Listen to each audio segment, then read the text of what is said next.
कभी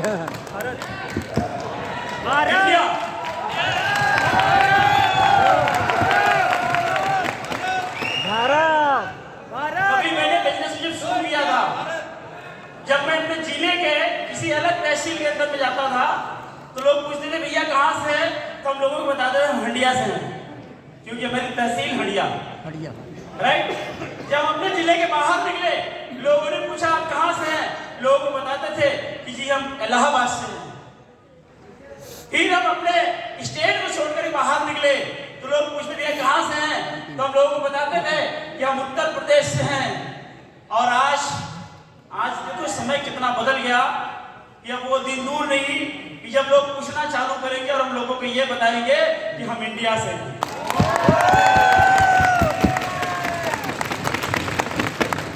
क्योंकि आज हम ग्लोबल हो चुके हैं,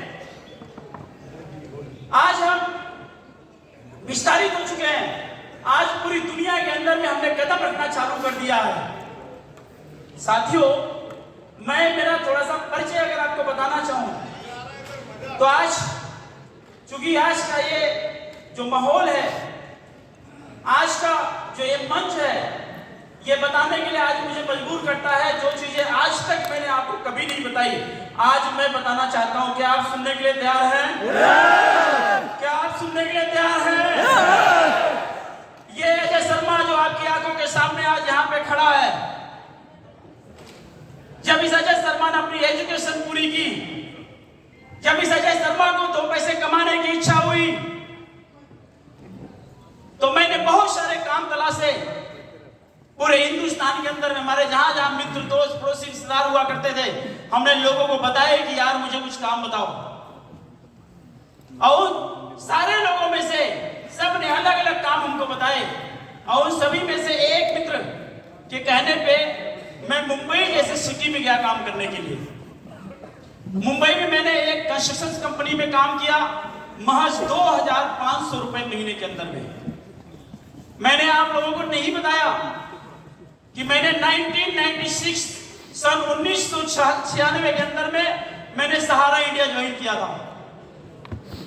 जब मैंने सहारा इंडिया ज्वाइन किया, उसके बाद जब मैं जॉब के अंदर में आया तो मैं मुंबई के अंदर में जहां पे रहा करता था, या कई लोग ऐसे जो मुंबई से आए हुए हैं और मुझे जानते हैं कि मैं किस जगह में जॉब करता था और कहां पे मैं रहा करता था। आप जाके पता करना, थाना के अंदर में वहां पे यादव नगर की चाल है, झोपड़पट्टी इलाका, जिस जगह में मैं रहा करता था, वहां पे एक व्यक्ति जलेबी बनाया करता था, लखू जलेबी वाला। जाके पूछना उसका, मैंने सहारा इंडिया के अंदर में 50 रुपए डेली का माइनर अकाउंट खोला था। बाद में मैंने 1999 के अंदर में बतौर कैरियर एजेंट मैंने LIC ज्वाइन किया था। लाइफ इंश्योरेंस के अंदर में भी मैंने काम किया, काफी टाइम मैंने उसके अंदर में काम किया। कभी मैंने मेहनत डाली, मेरे पास जितनी पोटेंशियल थी मैंने लगाई, मैं उधर भी सक्सेस नहीं हुआ। वहां जॉब के अंदर में मैं साथ में हमारे काम चलते रहे। जॉब के अंदर में जॉब करते करते कुछ ऐसी घटना घटी घर के अंदर, मुझे घर वापस आना पड़ा। और जब मैं घर वापस आया, मैंने निश्चित रूप से दुकान खोली हार्डवेयर की। ऐसा नहीं था कि मैं सिर्फ दुकान में ही था, दुकान के साथ साथ बहुत सारी ऐसी चीजें जो छुट्टू-पुट हमारे सामने आते थे ऑप्शंस के तौर पे, हमने भी करे। बहुत सारी जगहों पे हमने आईडी लगाए, बहुत सारे जगहों पे हमने प्रयास किए, हाथ पांव मारे। लेकिन मेरे भैया, ये बात मैं आप लोगों को इसलिए बता रहा हूं कि आज सभी लोगों को मिलकर के अपना एंटीना सीधा करने की जरूरत है। हेलो, आज मैं इसलिए बता रहा हूं कि हमने जो ठोकर खाई है, हमने जो धक्के खाए हैं, हमने जो परेशानियां झेली हैं, हमने जो अपनी जिंदगी के अंदर में गलतियां करी हैं, ये आज हमको समझने की जरूरत है। जब हम स्कूल के अंदर में गए, हमें इतिहास की किताब पढ़ाई गई, उस इंसान के बारे में बताया गया जो इंसान मर गया था। बोला कि इसको पढ़ो, बाबर को पढ़ो, हुमायूं को पढ़ो, इसको पढ़ो, गांधी को पढ़ो। जो इंसान मर गया उसको पढ़ने के लिए क्यों हमको सिखाया गया? उसको पढ़ने के लिए हमको इसलिए बोला गया कि भैया इसको पढ़ो, इसने अपनी जिंदगी में कौन से ऐसे अच्छे कर्म किए थे जिसकी वजह से आज इसका नाम इतिहास के अंदर में है, और इस इंसान ने अपनी जिंदगी के अंदर में कौन सी ऐसी गलती की थी जिसकी वजह से इतिहास के अंदर में इसका नाम है। इसकी गलतियों से सीखो, दोबारा गलती मत करना। इसकी अच्छाई से सीखो, दोबारा उसकी अच्छाई के अंदर में जाना, और अपना भी नाम इतिहास के अंदर में अच्छाई वाले पन्ने के अंदर में दर्ज कराना।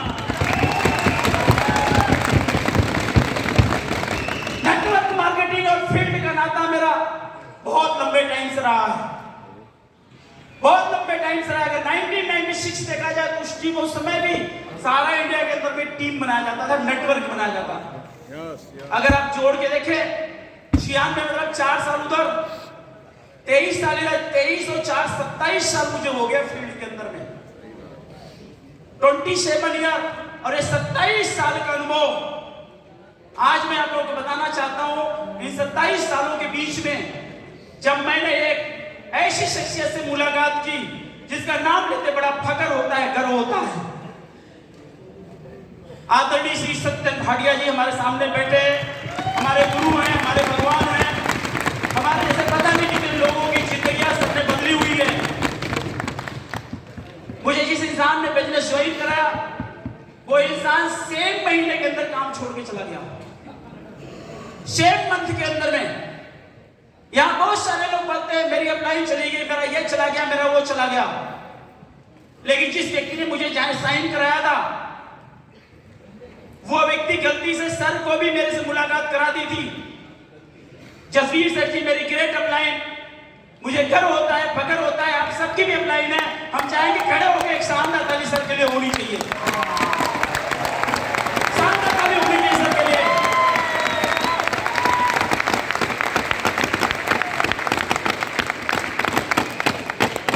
जिंदगी में गलतियां हर इंसान से हुआ करती हैं, हमसे भी हमारी जिंदगी में बहुत गलतियां हुई हैं। जब हमारा पैर लड़खड़ाने की सिचुएशन में था, जब मेरा एंटीना हिलने की सिचुएशन में था, जब मेरा मन घबराया हुआ करता था, जब मेरे मन के अंदर में इंडस्ट्री के प्रति, काम के प्रति, कंपनी के प्रति जब भी कोई गलत विचार आया था, इस अजय शर्मा को संभालने के लिए सामने जसवीर नाम का एक व्यक्ति आया था। सर ने मुझे संभाला इस बिजनेस के अंदर में, और मैंने ये बिजनेस के अंदर में जब मैंने इस बिजनेस को साइन किया 2012 एंड के अंदर में, एक दिन तब का था और एक दिन आज का है, मैंने कभी पीछे मुड़ के नहीं देखा। तब का दिन था, आज का दिन में लगातार काम करता रहा। शुरू के दिनों में काम करने की मेरी जो तरीके थे, मैं थोड़े 1-2 तरीके आपको बताने की कोशिश करता हूं, क्योंकि ये जो बात है मैं आपको बोल रहा हूं ये पूरा लाइव हो रहा है। हो सकता है मेरे घर वाले भी इसको देख रहे हो सकता है मेरे गांव के लोग भी इसे देख रहे हो इस सेशन को। साथियों मैं आपको बताना चाहता हूं, नेटवर्क मार्केटिंग के अंदर में जब मैं इस बिजनेस के अंदर में आया, मैं अपने घर से सुबह के 4 बजे साइकिल लेके निकल जाता था, कभी 5 बजे निकल जाता था, कभी 6 बजे निकल जाता था। हमारे घर के लोगों को मालूम नहीं होता था रात में कब आया करते थे, घर को कब जाया करते थे। कई बार लोगों को यह पता चलता था कि बच्चा है ही नहीं घर के अंदर में, और कई बार रात को हम 2-2 बजे तक, 1:30 बजे तक जब हम घर के अंदर आया करते थे। हमारे यहाँ हंडिया मार्केट के अंदर एक बासुपुर चौराहा है, उस चौराहे के बीच में हम उतरा करते थे रात में, जब 1 बजे, 2 बजे, 3 बजे, दूर तक कुत्ता नहीं नजर आता था, वहां यह शर्मा अकेला उतरता था, और वहां से उतर के अपनी बैग लेकर के 1.5 से 2 किलोमीटर दूर हम गांव में जाया करते थे। और रास्ते में 1, 2, 3 जगह पे ऐसे छोटे छोटे गांव मिला करते थे जहां कुत्ते हुआ करते थे, लोगों को दौड़ा के काट लिया करते थे। जब वो कुत्ते मेरे ऊपर भौंकते तो मैं जोर से चिल्लाता तो लोग निकल के आते थे मेरे को संभालते। वो दिन भी मैंने देखा। जब मैंने इस बिजनेस को शुरू किया, मेरे पास मेरा पहला एक्सीडेंट हुआ। मेरा मिर्जापुर के अंदर में मीटिंग लगा हुआ था, मैंने मोटरसाइकिल निकाली, मैं चला गया मीटिंग के लिए। रास्ते में मेरा भयानक एक्सीडेंट हुआ, मेरी मोटरसाइकिल चूर हो गई। बंदे आए, मुझे उठाए, कहते चलो मेडिसिन के लिए। हमने कहा नहीं, आप ऐसी दुकान में चलो जहां कपड़े मिल जाए दोबारा पहनने के लिए। मैंने दोबारा से कपड़े लिए और अपने बदन में डाले और मैं मीटिंग के लिए निकल गया था। मीटिंग करने के बाद मैंने अपने हाथों में पट्टियां बांधी थी, मुझे याद है वो दिन। और वो मीटिंग के अंदर, मिर्जापुर की मीटिंग में ऐसे कई लोग हैं जो आज ये लाइव सेशन देख रहे होंगे। मैं याद करता हूं उन दिनों को कि किस तरीके से हमने इस बिजनेस को किया है। जब हम डॉक्टर के पास पट्टियां लगाने गए, तब हमारे साथ में जो एक बंदा हुआ करता था, मिर्जापुर का नाम है कमलेश मौर्य। उस व्यक्ति ने मुझसे पूछा कि सर आपको इतनी चोट लगी है, जब नॉर्मल से पट्टी बांध के आप ऐसे ही हाथों से बांध के आ गए। जब ड्रेसिंग कराने गए उसको दिखाया कि भाई ऐसे चोट लग गई, हमने किसी को बताया नहीं चोट लग गई है। जब वहां पे गए हॉस्पिटल के अंदर में, कहते सर इतनी चोट लगी तो फोन करके बता देते। हमने कहा नहीं, हमने ठाना है या तो हमने शिखर तक जाना है या हमने ईश्वर को बता दिया है, हे प्रभु, हे ईश्वर, हे अल्लाह ताला, अगर तुम्हें रोकना है तो मुझे पूरी तरह से रोको, नहीं तो मुझे मेरे बिजनेस के अंदर में शिखर पर जाने तक दुनिया की कोई ताकत, कोई परेशानी नहीं रोक सकती है। लगातार काम किया, लगातार काम किया। सर के बेटे के यहाँ लौड़ी का प्रोग्राम था 2014 के अंदर में, सर 2014 ही था। 2014 में वेद प्रकाश ओझा जी ने नई गाड़ी खरीदी थी। मेरा मीटिंग बिहार के अंदर में लगा हुआ था, ट्रेनें 24 घंटे लेट चला करती थी। मैंने सर को बोला, मेरा ट्रेन बहुत लेट है सर, कैसे होगा? ओझा जी ने भी बताया कि टिकट मत रखा करो, नेटवर्कर के पास टिकट नहीं हुआ करते। ये क्यों बोल रहे जानते हैं? कब कहाँ ट्रेन लेट हो जाए, क्या हो जाए, कोई फर्क नहीं पड़ता है, नेटवर्कर टाइम से पहुंचता अपनी मीटिंग के अंदर में। हम उस तरह के कार्यकर्ता है। हमने ओझा जी की बात बताई, ओझा जी कहते नई गाड़ी लिया, हमें बिहार ही जाना है। इनकी गाड़ी में बैठ गए, हमारा एक्सीडेंट हो गया। पीछे से मेरी 2 हड्डियां टूट गई। जब मेरी टूटी तब मुझे मालूम चला इधर L1 L2 होता है। मुझे नहीं मालूम था। मेरी जब टूटी तब मुझको मालूम चला। डॉक्टर ने बेल्ट बांध दिया, कहता है बेटा 3 महीने तक तुझे कहीं नहीं जाना है। उसी बीच में हरिद्वार के अंदर में कार्यक्रम था, डॉक्टर ने बेल्ट बांधा हुआ था, पूरा गला मेरा पैक था। डॉक्टर ने मना किया था, कहीं नहीं जाना था। वहां पे चीफ गेस्ट के रूप में सुरेंद्र नेगी जी आ रहे थे और मुझे उस टाइम में एक अचीवमेंट का अवार्ड मिलना था। हमने डॉक्टर की एक नहीं मानी और बेल्ट लगा हुआ पहन करके मैं वहां निकल गया। आज भी फोटो आपको मिल जाएगी जब मेरा ये बेल्ट लगा हुआ था, इधर हड्डियां टूटी थी। हमने कभी इस बिजनेस को एक्सक्यूज नहीं किया, हमने कभी बिजनेस को ये नहीं दिया। आज लोगों को यार हमारी चमक दिखती है, उन्होंने ये नहीं देखा कि अजय शर्मा ने कितनी तकलीफ सही है, जो लोग शिखर तक पहुंचे इन्होंने कितने पसीने बहाए हैं। आज आपको ये चीज सोचने की जरूरत है कि क्या हम उस स्टेप तक जाके आज के डेट में काम कर रहे हैं या नहीं कर रहे हैं। अगर जवाब है नहीं तो आज आपको काम करने की जरूरत है। क्या आप करने के लिए तैयार हो? उस स्टेप में जाके आपको काम करने की जरूरत है। ऐसे चिंदी चोर बहुत सारे लोग आते जाते रहेंगे। मैं उनके लिए सिर्फ इतना बोलना चाहूंगा कि चांद तारों के जो खुद हो मोहताज, चांद तारों के जो खुद हो मोहताज, भीख न मांगो उनसे उजाले की और बंद आंखों से काम करो कुछ ऐसा कि आंख खुल जाए आंख वालों की।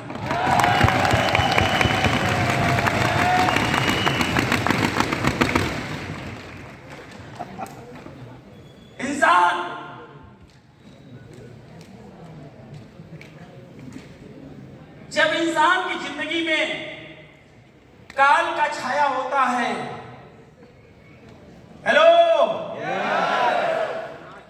जब किसी के लाइफ में काल का छाया होता है तो सबसे पहले उसकी बुद्धि भ्रष्ट हो जाती है, उसका विवेक नष्ट हो जाता है, वो जिंदगी के अंदर में गलत डिसीजन लेना चालू करता है और गलत काम कर जाता है। और फिर उस इंसान को रास्ता दिखाने के लिए और उस इंसान को रास्ते पे लाने के लिए फिर कोई फरिश्ता नहीं आता। साथियों, आप लोगों को बताना चाहते हैं, जरा ध्यान से समझना इस चीज को, इस टॉपिक को। बहुत सारे लोग भटकते रहते हैं, कभी इधर कभी उधर कभी उधर। हमने अपनी जिंदगी के 11 साल लगाए इधर। हमारे पास भी बहुत सारी कंपनियां 11 सालों के बीच में आई, बहुत सारे एमडीज के फोन आए, बहुत सारे लीडर्स के फोन आए। क्या मैं इधर तो नहीं जा सकता था? क्या मैं नहीं जा सकता था? आज मुझे पता है यहाँ पे बहुत सारे लोग ऐसे बैठे हैं, यहाँ पे भी बैठे हैं जो अपनी मोबाइल निकाल करके और डॉलर चेक कर रहे होंगे। यहाँ भी बैठे भैया, हम भी डॉलर चेक कर सकते हैं। यहाँ पे भी ऐसे लोग बैठे होंगे जो अपना मोबाइल निकाल के किसी दूसरी कंपनी की वेबसाइट चेक कर रहे होते हैं। हमने यार जिंदगी में कभी नहीं जाना साला ये डॉलर क्या होता है, हमें कभी नहीं जाना ये पॉइंट क्या होता है, हमने कभी नहीं जाना ये वर्चुअल करेंसी क्या होता है। हमने सिर्फ एक ही जानी कि आईएमसी की तुलसी क्या होती है और आईएमसी का एलोवेरा क्या होता है।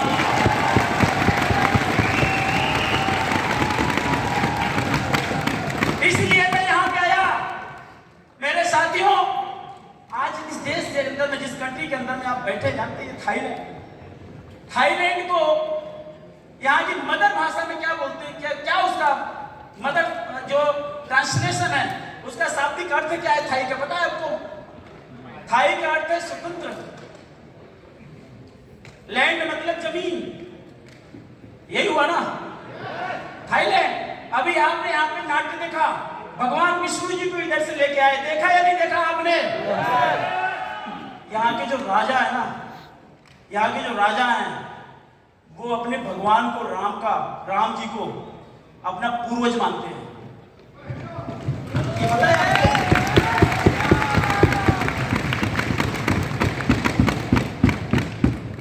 थोड़ा संस्कृति पढ़ना। और आप बताओ, ये जो हिंदू है, मुस्लिम है, सिख है, ईसाई है, मैं कहता हूं ना, इन सब चीजों से पहले वो एक इंसान है। और ये चीज हिंदुस्तान ने सबसे पहले सिखाई है, पूरी दुनिया के अंदर में ये चीज हिंदुस्तान ने सबसे पहले सिखाई है। जब हिंदुस्तान अपना राजनीतिक रूप से आजाद नहीं था तो हमारे क्रांतिकारियों ने अपने सीने पे गोलियां खाई, किस लिए? कि आप आजाद रहें, आप सुखी रहें, आपको कोई दिक्कत ना हो, आपको परेशानी ना हो, तो आपको सुखी रखने के लिए उन्होंने अपने सीनों पे गोलियां खाई, ऐसे सीना आगे कर करके खाया। क्या उनके पास परिवार नहीं था? क्या उनके मम्मी पापा नहीं थे? क्या उनके पास बच्चे नहीं थे? हेलो, लेकिन उन्होंने सीने पे गोलियां क्यों खाई? क्योंकि आप सुकून से रहो, आप आजाद रहो। आपको आजादी दिलाने के लिए उन्होंने गोली खाई, आपको आजादी दिलाने के लिए सरदार भगत सिंह ऐसे हाथ से फांसी पकड़ा, उन्होंने गले में डाल दिया, सुखदेव जी लटक गए, राजगुरु जी लटक गए। क्यों? सिर्फ इसलिए हिंदुस्तान की हमारी आने वाली जनरेशन है वो सुकून से जिए। क्या आप आज सुकून से जी रहे हैं जी? क्या आज आप सुकून जी रहे हैं? आज हमारे घरों के अंदर में जो है आर्थिक तंगी आ गई, आज हमारे घरों में गरीबी आ गई, बेबसी आ गई, लाचारी आ गई। आज हमें तकलीफ तब होती है जब एक माँ एक मोबाइल खरीदने के लिए अपने बच्चे को बेच देती है। देखा होगा आपने मोबाइल में, एक माँ एक फोन खरीदने के लिए अपना बेटा बेच देती है। ये गरीबी है, वहां शर्म आनी चाहिए। अभी टीवी में आप उसे जाके देखे, मोबाइल के अंदर में लेटेस्ट उत्तर प्रदेश के अंदर में सफाई कर्मी की वैकेंसी निकली हुई थी। उस सफाई कर्मी की वैकेंसी के अंदर में कुछ लोग, हजारों की संख्या में, टीवी चैनल के अंदर में न्यूज था, हजारों की संख्या के अंदर में लोग नाले के अंदर में घुस करके बेलचा, फावड़ा और बाल्टी लेकर के नाले में से गंदगी निकाल के साफ कर रहे थे, गंदगी निकाल के साफ कर रहे थे। और न्यूज चैनल के अंदर में बताया गया कि ये लोग कोई सफाई कर्मचारी नहीं है, ये लोग जो है शारीरिक परीक्षा दे रहे हैं कि ये लोग गंदगी साफ करने के लायक हैं कि नहीं है। इस कदर गरीबी हमारे यहां घुस गई। बताया शारीरिक परीक्षा दे रहे हैं, फिर उनकी एजुकेशन के बारे में बताया गया कि भैया ये लोग नॉर्मल नहीं है, इसमें कोई जो है ग्रेजुएशन किया हुआ है, इनमें से कोई इंसान जो है बीए किया हुआ है, किसी ने एमए किया हुआ है, यहाँ तक कि कुछ लोग ऐसे हैं जिन्होंने पॉलिटेक्निक किया हुआ है, इंजीनियरिंग किए हुए इंसान नाले के अंदर भी उसी गंदगी साफ करने के लिए तैयार है। मेरे भैया जरा सोच के देखो, क्या वहां शर्म नहीं आनी चाहिए? आईएमसी का प्लान दिखाने के लिए शर्म आती है, क्या वहां पे शर्म नहीं आनी चाहिए? वहां पे शर्म नहीं आती। शारीरिक परीक्षा दे रहे वहां पर भी शर्म आनी चाहिए। साथियों, मैं आपको बताता हूं कि आज आपकी कंपनी के जो मालिक हैं, आदरणीय श्री अशोक भाटिया जी, आदरणीय श्री सत्य भाटिया जी,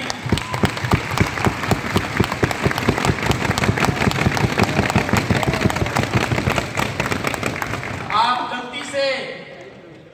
गलती से इंसान समझने की गलती मत कर लेना यार। इंसान हम बोल ही नहीं सकते इन्हें, ये फरिश्ता है, परमात्मा के भेजे हुए दूत हैं जो हिंदुस्तान की दशा और दिशा बदलने के लिए यहाँ पे होता है।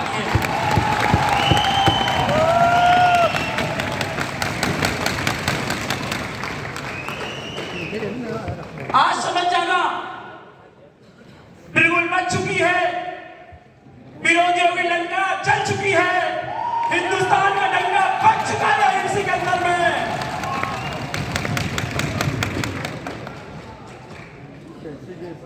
हिंदुस्तान के अंदर में अहिंसा का डंका बच चुका है। साथियों, जाते जाते सिर्फ इतना ही बोलना चाहूंगा, किसी भी प्रकार की ट्रेनिंग की बात नहीं करता मैं। आज संकल्प में लेके जाना, जब एक नौकरी करने वाला इंसान पूरी जिंदगी नौकरी करके अमीर नहीं बन सकता और नौकरी करता रहता है। आपके आजू बाजू में पता नहीं कितने लोग अपने बिजनेस खोले होंगे, दुकान खोले होंगे, कपड़े की दुकान, चाय की दुकान, फॉर्चून की दुकान, जनरल स्टोर की दुकान। वो दुकान खोले, खत्म हो गए, उनकी लाइफ चली गई, उनके बच्चे उसी दुकान को चला रहे हैं। क्या उनके घर में आडी मर्सिडीज आई? एक इंसान पूरी जिंदगी नौकरी कर गया, उसका बच्चा भी नौकरी के पीछे लगा, क्या उसके घर में आडी मर्सिडीज आई? तो भैया 1 साल 2 साल के अंदर में इधर आडी मर्सिडीज क्यों खोजते हो? 5 साल तो ईमानदारी के दो यार। क्या 5 साल ईमानदारी के देने के लिए तैयार हैं? नहीं, मुझे ये अंदर वाला यश चाहिए। क्या 5 साल ईमानदारी के देने के लिए तैयार हैं? अगर आप ये 5 साल अपने ईमानदारी के देने के लिए तैयार हैं, अजय शर्मा हर पल आपके लिए खड़ा मिलने वाला है। और मैं आज आप लोगों को बोलना चाहता हूं कि बदल देंगे जमाने का मुकद्दर, बदल देंगे जमाने का मुकद्दर। किसी के हाथ में खंजर नहीं रहने देंगे। ए जमाने, जरा होश में आने देना इस बिजनेस को, किसी की राह में पत्थर नहीं रहने देंगे।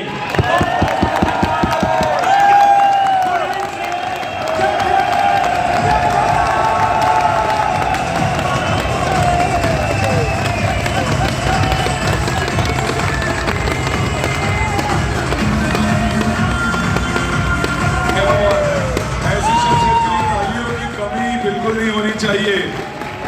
तो जोरदार से ज्यादा जोरदार तालियां होनी चाहिए दोस्तों के लिए। और